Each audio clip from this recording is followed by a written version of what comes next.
I've had a man murdered 20 feet from me. You think I'm cheering? Mr. Kramer is here, and he has news for us, Archie.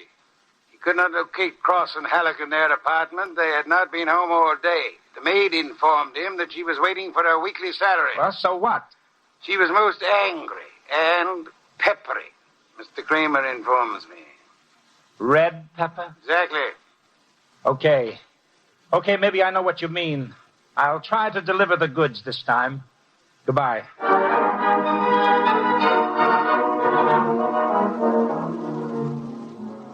I drove down to the apartment house on Gramercy Square where Cross and Halleck lived, took the elevator up to the 10th floor, found the right door, and slipped in with a pass key.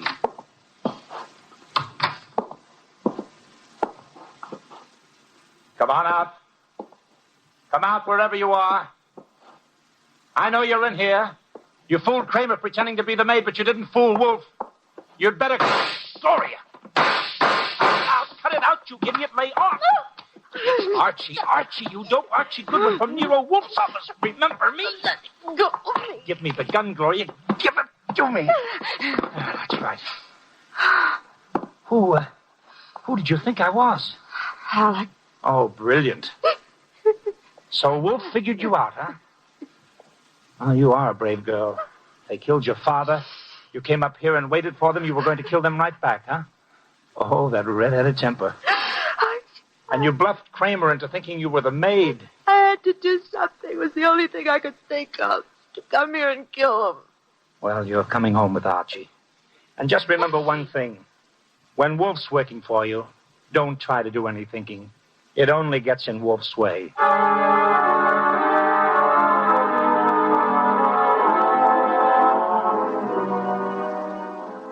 I got Gloria Kent back to the house at 7 o'clock.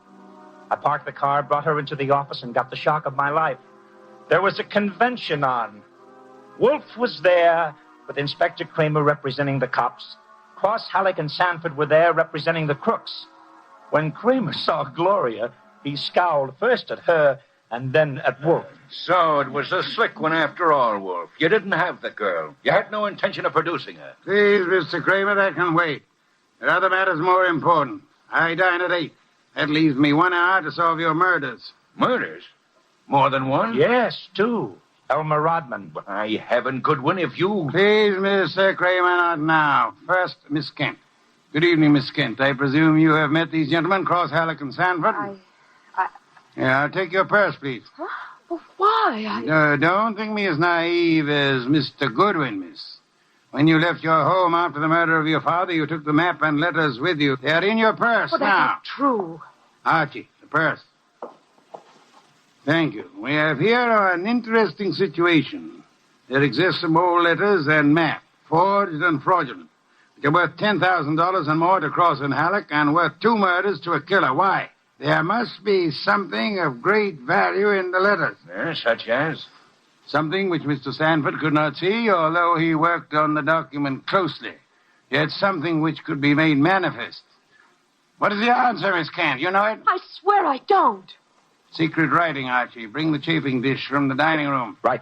Secret writing? I saw nothing when I worked on those letters. Naturally, Mr. Sanford, the writing is invisible. That heat is an agent. It makes most forms of secret writing visible. The chafing dish, boss. Thank you, Archie. Place it before me and light it. Right. Now I open Miss Kent's purse. From it, you see, I withdraw these ancient letters which he took from her house after her father's murder. That's not true. Archie. That's enough, Gloria. That's enough. From now on, you just listen. We remove the letters from the envelope and toast them gently. The secret ink vintage 1851 will easily succumb to the agency of heat. Careful. Those envelopes will catch fire. Hey, they're caught. Don't be upset, Mr. Cross, Mr. Halleck. The envelopes! They'll burn safely in the dish. We can concentrate on the writing. Watch closely. I don't want to be accused of trickery. You fat fool. The envelopes are everything. Put them out, Sanford. Don't sit there. Put them out. Why, Mr. Halleck? Well, the stamps, the missionaries, they're worth a fortune. The missionary. Of course. You know that. Mr. Cross knows. So does Mr. Sanford, right? Yeah. Cross, Sanford knows, you old fool. Let me... Mr. Sanford is not alarmed. Why not, sir? I don't know what you're talking about. $50,000 or $100,000 is burning before your eyes, Mr. Sanford. Cross and Halleck are burning their fingers putting out the flaming envelopes. And you sit there quite indifferently. Why? Well, You know the value of the missionary stamps on the letters you bought from Rodman, but you know these aren't the real letters. Isn't that it? Not the real letters? I told you I'm tough to crack, Wolf. You didn't fool me with those dummies. Dummies, how do you know? Mr. Cross didn't know. Mr. Halleck didn't know. How did you? Well, I'll tell you, sir. Only one man could know I was framing Miss Kent as a decoy. Only one man could know I prepared these dummy letters and pretended to take them from her purse. And that is the killer. The man who murdered her father and stole the map and letters this morning. You, sir, Mr. Sanford. Well, I'll be... Mr. Kramer, there's your killer. You'll find the missing map and letters on him or concealed in his home or office. You won't need the evidence anyway. Look at his face. He's self-confessed. Self-confessed like fun. He was booby-trapped.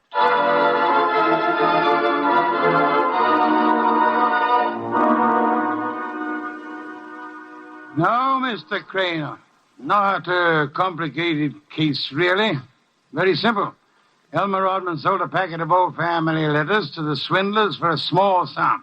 They used the letters to perpetrate their fraud on Miss Kent's father. And the stamps on the letters were valuable?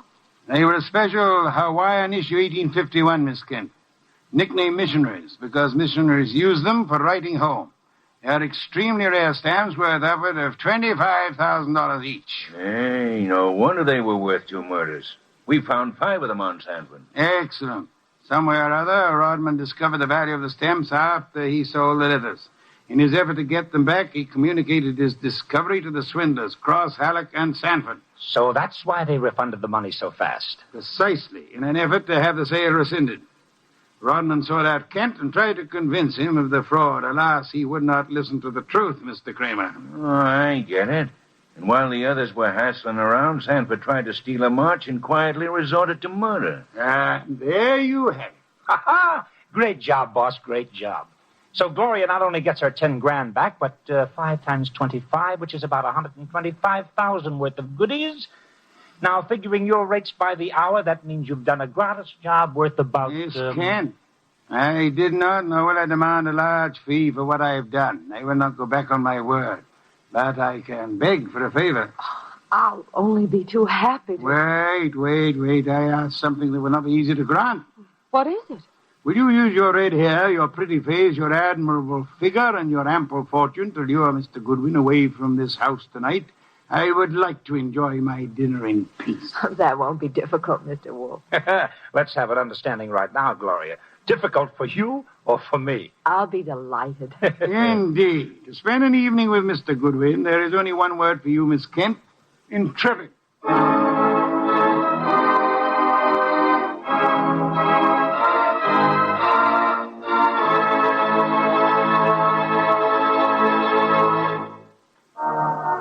You have been listening to The New Adventures of Nero Wolfe, starring Sidney Greenstreet. Tonight's story by Alfred Bester was based on the famous characters created by Rex Stout, produced by Edwin Fadiman, and directed by J. Donald Wilson. In the cast were Wally Mayer as Archie Goodwin, and Gene Bates, Howard McNair, Jay Novello, Larry Dobkin, Bill Johnstone, and Herb Vigran. Music by Joseph Enos. Next week at this same time, Nero Wolfe and Archie will bring you The Case of the Careworn Cup. Don Stanley speaking. The preceding was transcribed. 3 chimes mean good times on NBC. That's The New Adventures of Nero Wolfe, October 20th, 1950, Stamped for Murder, starring Sidney Greenstreet, and that was heard on NBC. That was sustained. It didn't have a sponsor yet. This series, this was the absolute first episode in the Sidney Greenstreet series of Nero Wolfe. There were other actors that played Nero Wolfe, including Francis X. Bushman, Santos Ortega, and Louis Van Ruten on earlier series. But then I think the most famous Nero Wolfe really was Sidney Greenstreet. He really made the radio show his own. Great show. Hope you enjoyed that. Hey, you know what, Lisa? We have a brand new website for our listeners. And at that website, they can just download 5 free classic radio shows. Fibber, McGee, and Molly. We have Suspense. We have Gunsmoke. We have Richard Diamond, Private Detective, and Jack Benny. Yeah, it's a great array of free radio shows. Yep, 5 shows. And we did this to thank our listeners. Our listeners are loyal to us. They've been listening to us for over 5 years here on WGN. Almost 5 years. Oh, it's not quite 5 years No, yet? it'll be 5 years in April. Oh, okay. Well, nearly 5 years, and we want to thank you. So we have 5 classic radio shows at a site called 100radioshows.com. You go to 100radioshows.com. When you go there, you just put your email, and instantly you will be sent 5 links to 5 classic radio shows, uninterrupted, the full 30-minute shows. It's going to be great. You're going to love it. It's a thank you, and it's absolutely free. Now, at that site, there are 7 other collections of classic radio, 100 shows in each of those collections. There's a Christmas collection of 100 shows, a drama, a comedy, a mystery, detective, a westerns, and an all-time favorites. So those are normally, there's a regular price to them that everyone else has to pay. But if you want them, because you're a listener, you can save 70% by using the promo code RADIO at checkout. Right, Lisa? Yeah, that's our gift to you, Yeah. and it's like kind of a secret. Yeah, it's only 5, you know. 5 free shows, plus anyone that is listening to our radio show. Going to give you the promo code. It's radio. So anyone else that's not listening to the show is not going to know the promo code, and they're going to have to pay the regular price. But you get saved 70%, whether you buy 1 collection, 2, 3, 4, 5, 6, or 7. Yeah, I would go to the website. It's all there at 100radioshows.com. Yeah, but don't forget, at checkout, use radio and save 70%. Let's take a quick break. Then it's more here on the WGN Radio Theater. All right, in our next hour, Lisa, we have Gun Will Travel. People remember it primarily as a television western, but it was also a radio show. John Daner played Paladin on radio, and I think it was just as good on radio as it was on television. So you're going to get to hear an episode in our next hour. Thus the classic radio version. What's that? That's why we play classic radio, Yeah. because you have a penchant for the radio versions. I do. All right, hour number 3, actually, because we would have started at 10, but so I guess this is like hour 3. Yeah. Hour 3. Okay, I'll let you go with that. Even though we've only been on since hour 11. 2. No, it's hour 3. Okay. And in this hour, Have Gun Will Travel, good Western adventure, an adult Western. There was a lot of Westerns on radio, but a lot of them were for kids, like Roy Rogers, Gene Autry, Lone Ranger. But Have Gun Will Travel was absolutely an adult Western, very gritty, very cool. It started as a TV show and then moved to radio, which is very unusual. What have you been watching on TV lately? On TV? Yeah. My favorite show is This Is Us. Oh, yeah. That's the best. We're in I've never watched one episode. No, I know. We're in season 4 right now. It's starting up again. Season 4? It's been 4 or 3 full seasons? Yeah, now? Yeah, it was on a hiatus, and then we'll be finishing season 4 in a couple of weeks. One episode have I seen Yeah, of that's that. the best. I love really? that. It's your favorite show? Right now? Yeah, Wow. it is. I just finished watching season 2 of You, which is with Joe. Remember that show? Yeah. Yeah, there was a whole other season that I just finished watching this My week. daughter Amanda is hooked on that. Yeah, I kind of binged on that, so Right. I enjoyed that. That's kind of a creepy one, right? It He's is. like a serial killer or something. It's like a psychological thriller because while he is that, you're still sort of rooting And that's for on him Netflix, somehow. right? Yeah, it's a great That's one. what I thought. And of course, Monday it's Bachelor Night, always. The Bachelor. The Bachelor, always. Hey, can I get on that show as The Bachelor? Because I'm single. Well, that show you have to be under 20-something, 26, 28. What about like a geriatric Bachelor? What about like an AARP version of The Bachelor? Yeah, I always said there should I'll be get like on that. Bachelor Senior for 50 plus. I think like AARP presents The Bachelor. Right. You know, Or Carl Amari 50 Productions. 50 plus. And I would be the Bachelor. You would make an excellent Bachelor. I think that would be good. I take that back. You know what you might need to work on as the Bachelor? What? Listening? That's good. Because I know women like when you listen. Right, and not talking over people. Right.